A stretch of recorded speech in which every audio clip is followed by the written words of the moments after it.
Anganwadi sisters అందరికీ నమస్కారం. ఈరోజు అంగన్వాడీ వార్తలకి స్వాగతం. ఇంకా ఎవరైనా సబ్స్క్రైబ్ చేసుకోకపోతే వెంటనే సబ్స్క్రైబ్ చేసుకోండి. వీడియోస్ అయితే లైక్ చేసి ఉండండి. ఇక ఫిబ్రవరి 28న ఆంధ్రప్రదేశ్ బడ్జెట్ అయితే ప్రవేశపెట్టబోతున్నారు.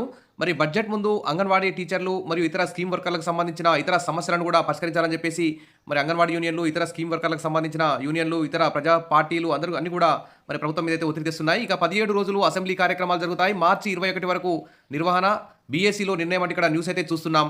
మరి కార్మికుల సమస్యలు పరిష్కరించండి రావులపల్లి రవీంద్రనాథ్ సోమవారం ఒక ప్రకటనలో విడుదలైతే చేశారు. ఇక పెండింగ్లో ఉన్న 46,000 క్లెయిమ్లు పరిష్కరించాలంటూ రాష్ట్ర వ్యాప్తంగా ఉన్నటువంటి భవన నిర్మాణ కార్మికుల వెల్ఫేర్ బోర్డును పునరుద్ధరించి కార్మికులకు న్యాయం చేయాలని చెప్పేసి ఇక్కడ పేర్కొన్నారు. అదేవిధంగా పని భద్రత, ఈఎస్ఐ, పీఎఫ్ సౌకర్యాలు కల్పించాలని, కనీస వేతనం 26,000 ఇవ్వాలని ఇక్కడ ప్రభుత్వాన్ని అయితే డిమాండ్ అయితే చేశారు. అదేవిధంగా ప్రభుత్వం ఏర్పడి 9 నెలలవుతున్నా ప్రభుత్వం స్పందించకపోవడం, అమలుకు నోచుకోకపోవడం దారుణమన్నారు. మార్చి 10న విజయవాడలో వేలాది మంది అంగన్వాడీలు మహాధర్నాకు ఉమ్మడి సంఘాలు పిలుపునిచ్చాయని అన్నారు. ఇక ఈ విధంగా అనేక చిన్న చితక ఉద్యోగులు, కాంట్రాక్ట్ అవుట్సోర్సింగ్ ఉద్యోగులకు సంబంధించి చాలా జీతాలకు సంబంధించిన సమస్యలు ఉన్నాయని చెప్పి వాటన్నిటిని పరిష్కరించాలని చెప్పేసి కోరారు. ఇక అంగన్వాడీ కార్మికుల సమస్యలు పరిష్కరించాలి అంటూ ఇక్కడ కర్నూలు నుంచి వచ్చిన స్త్రీ శిశు సంక్షేమ శాఖ principal secretary Suryakumari, commissioner Venugopal రెడ్డిని కలిసి వినతిపత్రం అందజేశారు. ఈ సందర్భంగా లలితమ్మ మాట్లాడుతూ అంగన్వాడీ వర్కర్లు, హెల్పర్లు, మినీ వర్కర్లకు రాష్ట్ర ప్రభుత్వం పెంచకుండా 6 ఏళ్లు, కేంద్ర ప్రభుత్వం వేతనాలు పెంచకుండా 15 ఏళ్లు అయిందని, కేంద్ర రాష్ట్ర ప్రభుత్వాలు రాబోయే బడ్జెట్ సమావేశాల్లో అంగన్వాడీ టీచర్లకు కనీస వేతనాలు ఇవ్వాలని, గ్రాట్యుటీ అమలు చేయాలని, సంక్షేమ పథకాలన్నీ వర్తింపచేయాలని కోరారు. ఇక తెలంగాణ రాష్ట్రం అంగన్వాడీలకు వేతనాలు పెంచిందని, ఏపీలోని అంగన్వాడీలకు వేతనాలు పెంచాలన్నారు. ప్రభుత్వ ఉపాధ్యాయుల వలె అంగన్వాడీలకు ఉన్న యాప్లన్నింటినీ రద్దు చేసి ఒకే యాప్ ఉండేలా చూడాలన్నారు. ప్రతి నెల 5వ తేదీలోపు గౌరవ వేతనాలు, ఇంటి అద్దె బిల్లులు, కార్యక్రమాల నిర్వహణ బిల్లులు వర్కర్ల ఖాతాలో జమ చేయాలని కోరారు. అంగన్వాడీ చిన్నారులకు వండి వడ్డించడానికి ప్రస్తుతం ఇస్తున్న ₹2.30 ప్రస్తుతం ఉన్న రేట్లు దేనికి సరిపోవడం లేదని, తక్షణమే మెనూ రేట్లు పెంచాలన్నారు. ఇక రేషన్ షాపులో నాణ్యమైన సరుకులను అంగన్వాడీ కేంద్రాలకు చేర్చాలని, ప్రింటెడ్ రికార్డులను వెంటనే ఇవ్వాలన్నారు. కర్నూలు జిల్లాలోని అంగన్వాడీ టీచర్లు, హెల్పర్ల ఖాళీలను తక్షణమే భర్తీ చేయాలని, వెంటనే పై సమస్యలన్నింటిపై ప్రభుత్వం దృష్టికి తీసుకెళ్లి పరిష్కరించాలని కోరారు. అదేవిధంగా జీవో నెంబర్ 2ను రద్దు చేయాలి.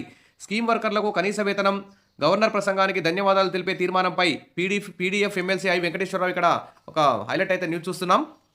ఇక కేంద్ర ప్రభుత్వ పథకాల్లో పనిచేస్తున్న అంగన్వాడీ టీచర్లు, ఆయాల లాంటి చిరుద్యోగులకు కనీస వేతనం అమలు చేయొద్దంటూ ఏపీ ప్రభుత్వం విడుదల చేసిన జీవో నెంబర్ 2ను తక్షణమే వెనక్కి తీసుకొని తక్షణమే రద్దు చేయాలని PDF MLC I Venkateswararao demand చేశారు.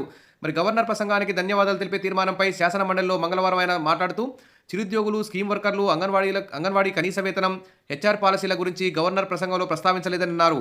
అంగన్వాడీ టీచర్లు, ఆయాలు మరియు ఇతర స్కీమ్ వర్కర్లకు మేలు చేయకపోగా కనీస వేతనం అమలు కాదని జీవో నెంబరు 2 విడుదల చేయడం అన్యాయమని చెప్పారు. ఎన్నికల సమయంలో ప్రజలకు ఇచ్చిన సూపర్ 6 హామీలను ఎప్పటి నుంచి అమలు చేస్తారో గవర్నర్ ప్రసంగంలో చెప్పలేదన్నారు. అదేవిధంగా 20 ఉద్యోగులకు ప్రభుత్వ ఉద్యోగుల సంక్షేమం గురించి ఒక్క మాట కూడా గవర్నర్ మాట్లాడలేదని, 25,000 కోట్ల బకాయిలు, 12వ పీఆర్సీ, ఐఆర్ విడుదల, డిఏల గురించి గవర్నర్ ప్రస్తావించలేదన్నారు. ఇక కాంట్రాక్ట్ ఉద్యోగులను రెగ్యులేషన్ గురించి కూడా చెప్పలేదన్నారు. నిరుద్యోగ భృతి ఎప్పటి నుంచి అమలు చేస్తారో కూడా ప్రస్తావించలేదన్నారు. ఈ విధంగా మార్చి 28న ఫిబ్రవరి 28న ప్రవేశపెట్టబోయే బడ్జెట్లో ఖచ్చితంగా మరి ఈ అంగన్వాడీ టీచర్లు, ఆయాల మరియు ఇతర స్కీమ్ వర్కర్లకు సంబంధించి కనీస వేతనం అమలు చేయాలి. జీవో నెంబర్ 2ని రద్దు చేయాలి.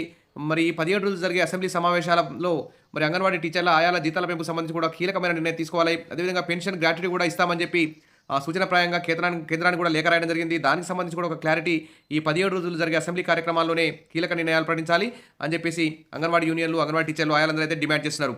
Wish all the best. మరిన్ని అప్డేట్స్ కోసం మన ఛానల్ని ఫాలో అవుతుండండి. వీడియోస్ అయితే లైక్ చేసి ఉండండి. Thank you.